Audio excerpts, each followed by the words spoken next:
हरियाणा के मुख्यमंत्री नायब सैनी ने घोषणा की है कि हरियाणा में रहने वाले ऐसे परिवार जिनकी वार्षिक आय 1,80,000 रुपए से कम है, उन्हें रसोई गैस सिलेंडर अब 500 रुपए में उपलब्ध करवाया जाएगा। मुख्यमंत्री ने कहा कि प्रदेश में ऐसे परिवारों की संख्या 46 लाख है। इन परिवारों के साथ साथ उज्ज्वला योजना के अंतर्गत रसोई गैस लेने वाले लोगों को भी रसोई गैस का सिलेंडर 500 रुपए में दिया जाएगा। मुख्यमंत्री आज यहां नई अनाज मंडी में राज्य स्तरीय तीज उत्सव समारोह को संबोधित कर रहे थे। मुख्यमंत्री ने मुख्यमंत्री दुग्ध उपहार योजना का विस्तार करते हुए योजना के तहत अब स्कूलों में 14 से 18 साल की बेटियों को साल में 150 दिन फोर्टिफाइड दूध देने की घोषणा की।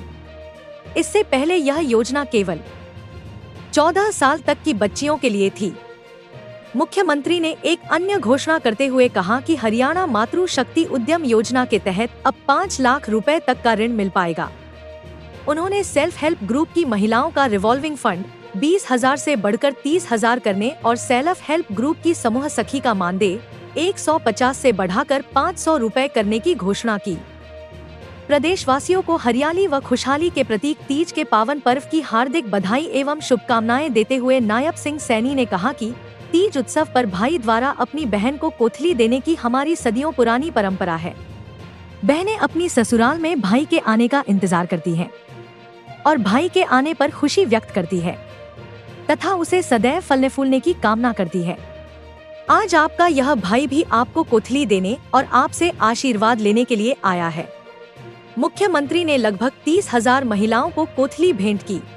मुख्यमंत्री ने समारोह में स्वयं सहायता समूहों की बहनों को सशक्त करने की दिशा में आज 100 करोड़ रुपए के ब्याज रहित ऋण भी प्रदान किए। उन्होंने कहा कि इस वित्त वर्ष में स्वयं सहायता समूहों को 490 करोड़ रुपए की राशि के ऋण उपलब्ध करवाए जाने का लक्ष्य है।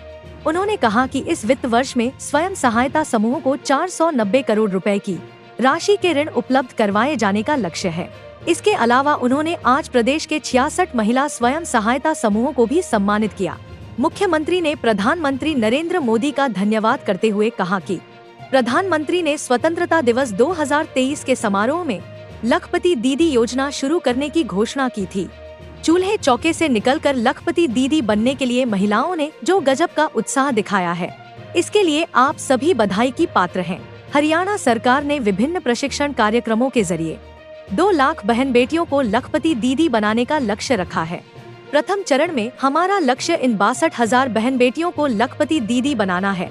उन्होंने कहा कि 22 जनवरी 2015 को प्रधानमंत्री ने पानीपत से बेटी बचाओ बेटी पढ़ाओ राष्ट्रव्यापी अभियान की शुरुआत की थी। हमारी सरकार और महिलाओं ने मिलकर इस जिम्मेदारी को बखूबी निभाया है और अब हरियाणा में लिंगानुपात की दर 871 से सुधरकर 941 हो गई है। इसी अभियान के दूसरे चरण में आज मुख्यमंत्री ने एक मोबाइल वैन को भी हरी झंडी दिखाकर रवाना किया। हरियाणा के मुख्यमंत्री नायब सैनी ने आरोप लगाया है कि कांग्रेस ने अपनी सरकार के रहते स्वामीनाथन आयोग की रिपोर्ट को डस्टबिन में डाल दिया था, जबकि भाजपा ने स्वामीनाथन आयोग की रिपोर्ट के अनुसार किसानों को MSP देने का फैसला किया है और हरियाणा ऐसा पहला राज्य है जहां किसने की सभी फसल MSP पर खरीदी जा रही है। पत्रकारों से बातचीत करते हुए मुख्यमंत्री ने कहा कि पहले हरियाणा में 14 फसल MSP पर खरीदी जा रही थी, लेकिन अब उसमें 9 फसल और जोड़ दी गई है। मुख्यमंत्री ने कहा कि कांग्रेस केवल झूठ की राजनीति करती है और प्रदेश की जनता उसके बहकावे में आने वाली नहीं है। उन्होंने कहा कि प्रदेश में तीसरी बार भाजपा की सरकार बनने जा रही है। भाजपा पूर्ण बहुमत की सरकार बनाने का काम करेगी और उसको लेकर के आज इस तीज के पर्व के ऊपर आप लोगों के बीच में आया हूं। मैं आज अपनी बहनों को कि जब तक ये भारतीय जनता पार्टी की सरकार रहेगी तब तक मैं आप लोगों को एक विश्वास दिलाता हूं, क्योंकि पहले आदरणीय प्रधानमंत्री नरेंद्र मोदी जी ने और आदरणीय मनोहर लाल जी ने हर घर के अंदर गैस का कनेक्शन पहुंचाने की व्यवस्था ये नरेंद्र मोदी सरकार ने की थी। आज मैं ये घोषणा करता हूं कि हमारी ऐसे लगभग हरियाणा प्रदेश के अंदर 46 लाख परिवार हैं। ऐसे 46 लाख परिवारों को जिनकी आय 1,80,000 रुपए से कम है और जो प्रधानमंत्री उज्ज्वला योजना के तहत जिनके 12 लाख ऐसे लाभार्थी हैं, ऐसी सब बहनों को आज के बाद ये गैस का सिलेंडर मात्र 500 रुपए के अंदर आप लोगों को उपलब्ध होगा। इस बात की मैं आज घोषणा करता हूँ। जगत महान न्यूज के लिए जीत से रोहतास भोला की रिपोर्ट।